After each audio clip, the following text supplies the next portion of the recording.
Yəni əvvəllər gedib bir kitabxanaya gedib nə bilim 5 kitabdan araşdırmaq lazım idisə, indi bir sualla o 5 kitabın içindəkiləri əldə etmək olur. Hər şeyin əlçatan olması bizim ünsiyyət prosesimizə necə təsir göstərir? Bir kliklə mən bir çox insana hətta eyni vaxtda çata bilərəm. Bu ünsiyyətimizə necə təsir? Əlbəttə ki, bu məlumat almaq qabiliyyətimizi tezləşdirir və daha çox məlumata daha tez çatırıq. Yəni əvvəllər gedib bir kitabxanaya gedib nə bilim 5 kitabdan araşdırmaq lazım idisə, indi bir sualla o 5 kitabın içindəkiləri əldə etmək olur. Əlbəttə ki, bu müsbət tərəfidir bir klikin.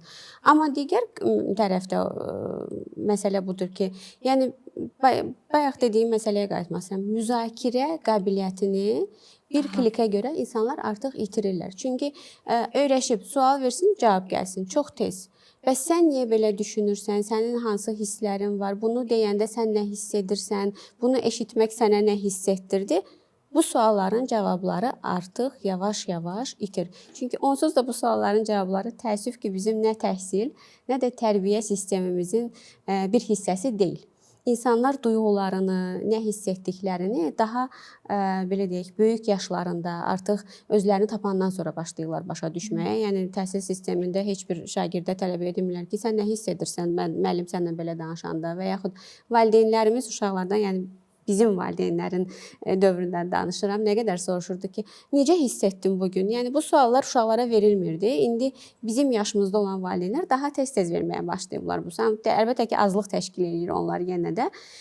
Amma bu hisslərini, duyğularını biruzə vermək və müzakirəni davam etdirmək, əslində etmək istədiyini niyə etmək istəyir?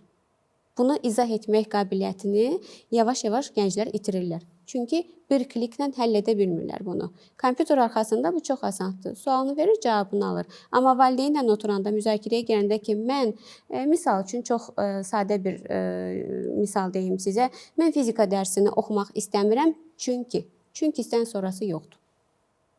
Bu da çətinləşdirir, çünki bizə bu çünkidən sonraki izahatlar sonraki həyatımızda çox-çox lazım olur. İş yerlərimizdə, dostlarımızla münasibətdə, ailə quranda və s. o çünkidən sonrakını izah etmək çox-çox vacibdir ki, mən bunu etmirəm, amma niyə edirəm və yaxud mən bunu etmək istəyirəm, niyə etmək istəyirəm?